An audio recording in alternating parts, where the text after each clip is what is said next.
All right, everybody, welcome back to Scarborough Country. Sometimes we have sports guests on the show. Sometimes we like to get luminaries. relevant and political on this show. And as we are heating up, heading towards an election we're about next to year. Next year is an election year. We are the 2016 is going to be insane because I think it's going to be an election unlike anyone we've ever seen before. Well, there seems to be some outliers who are making moves this early on. Remember when it was Ross Perot? That was like the biggest outlier. But now there are outliers within the system that are trying to make a stand. And we have one on the show with us today. Yes, we're very lucky to get a political guest on the show.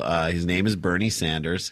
Independent senator from Vermont. From the state of Vermont, that's correct. Bernie Sanders, welcome. to the Mr. Sanders. Thank you for taking so good your to have time. you on the show. Thank you, Randy. I want to. That was actually Jason, but that's okay. I want to thank you for having me on the program because the mainstream media is not giving equal airtime to the but candidates. It's good that you're here on podcast. Look, I mean, the fact that you're here says a lot about where the campaign is and where it's going. I don't know if that's a good thing or a bad thing, but thank you. You could look at the glass half full, or you could look at the glass as half empty. I prefer to look at the glass 50% on 50% year on year using real dollar terms.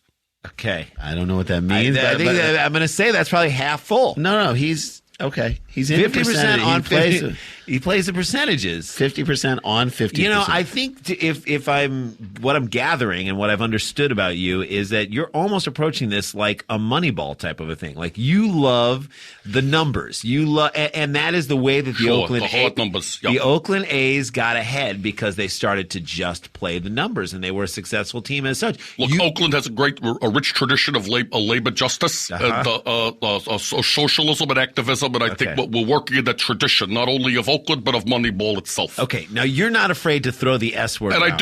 I do social, of course I'm not. And I want to just add really quickly that I do have a connection to sports, so that's why. What is it? I played squash at Brandeis.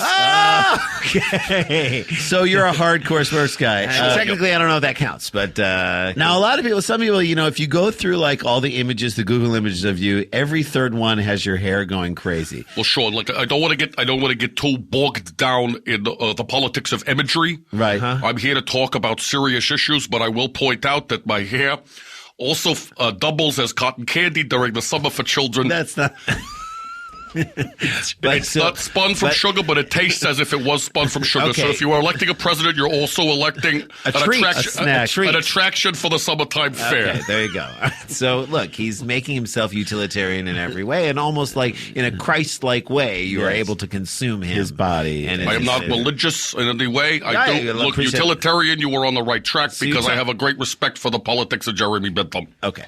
Let's talk numbers and let's talk hard numbers. Let's talk hard numbers. The top 1% in this country, the top 1% of the top 10%. The top 1 of the top 12%. Okay. Controls over 40%, over 50% out of the top 80% of all the income that's enjoyed by the bottom 4% of the top 9% of the bottom 9%. Okay, so that's the kind of numbers that we're looking at that we have to face. I don't know if I can follow that, but he's talking about a very small section of the top 1% are controlling the amount of the bottom 4%. Look, it's very simple. 1% of the top 10% controls over 40% of the bottom 80%. Wait.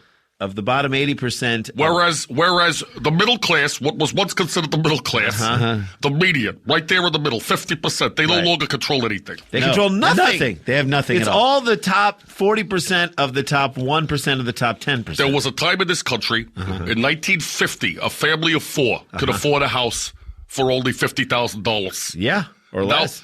Now, for the same amount of money, $50,000 year on year, inflation adjusted, you could only afford a doorknob and to turn it halfway. That's right. You can't even turn it all the way. 50,000 is a lot for a house in 50,000 would make a great doorknob, though. Today. It would. It really would make a great doorknob. And he's right, though. So how do we change it? How in the world do we change it, Bernie? I have a very simple plan. I want to look at the budget. If it's as simple as the numbers you just told me, I'm scared.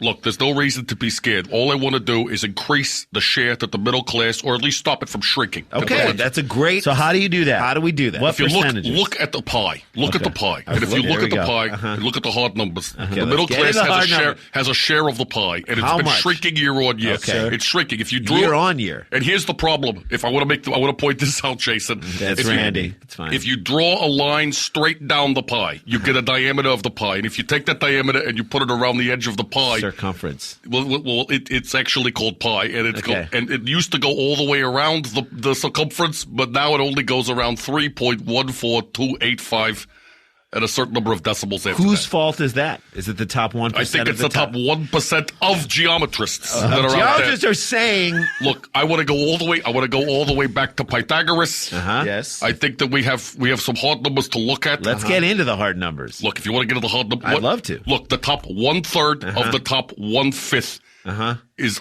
greater than the top 5th of all fourths. That might be true.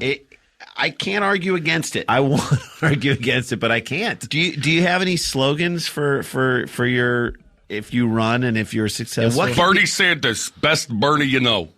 I like that. I like that. Good. Best Bernie, you know. And probably true. Although we had a rabbi named Bernard Lipnick. And we had a friend named Mark Bernstein who we called Bernie. But he's a pretty good guy. You're going to have to do some fancy footwork to get over those guys. Look, I'm tracking ahead of Bernie Madoff. It's good. He is tracking ahead of him. There's weekend at Bernie's, of course. There is. Yeah, that's which I've tried to get a project off the ground on the side if the presidential thing doesn't work out. Have you ever considered a remake of Weekend at Bernie's? Well, basically running as a dead man and then just allowing I don't know, Jonathan Silverman or someone to come and work prop you. I don't want to work I wouldn't want to do that. I want to run as a very boring man. Okay, so essentially dead. A personality dead. Man who is dead and then a puppet. Who is operating the puppet strings?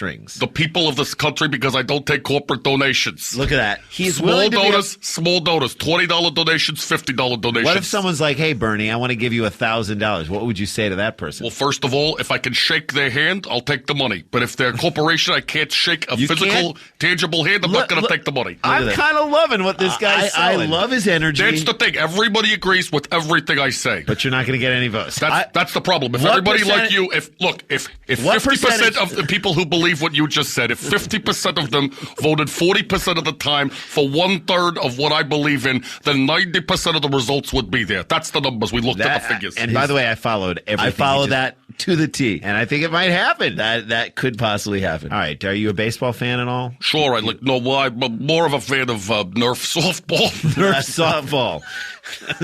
I played Nerf. It's Vermont. We have very few sports. We have a Nerf softball league. Nerf softball league, and it's an all-gay Nerf softball league. It's really it is. It's a LGBTQ, which I think, and they have a place for straight allies, which I'm a part of. Which I'm a part of as well. So am I. Straight allies of the LGBTQ Nerf softball league. Over 40% of the letters in the alphabet have been agglomerated on the LGBTQ. And it's the top acronym. Okay. It's the top 40% of the 26 letters of the alphabet, and I want to increase that percentage year on year to match the federal budget for the military expenditures. Okay. Look at that. Year on year, and you definitely think that there is no way that anybody's going to find what you're saying is boring in any way, shape, or form. No, are you kidding? Look, to anyone who thinks this is boring information, let me just key into you with this. Okay. We face a world wherein $7 billion in a deficit can be looked at as if it was blinked on by nothing more than a mere amount of 40% of 7 over income, with a mean upper income 12%, 5%, 16. Hold on a second. He's coming into a numbers vortex. Go do a little calculation here. Get him out. He got a little lost in his own. Trying to carry the one here for a second. All right. Well, let's thank him while he figures. The problem is the middle class used to be able to carry the one. They can't carry the one anymore. They're burdened too much by carrying the 2 and the 4. That's right. I understand. Bernie Sanders. Thanks for coming. Hey, good luck to you, and luck. hopefully you'll check back in with our with the show as you go on the campaign trail. Would that be okay? Sure. Well, look, I have a very busy campaign schedule. I'm sure you do.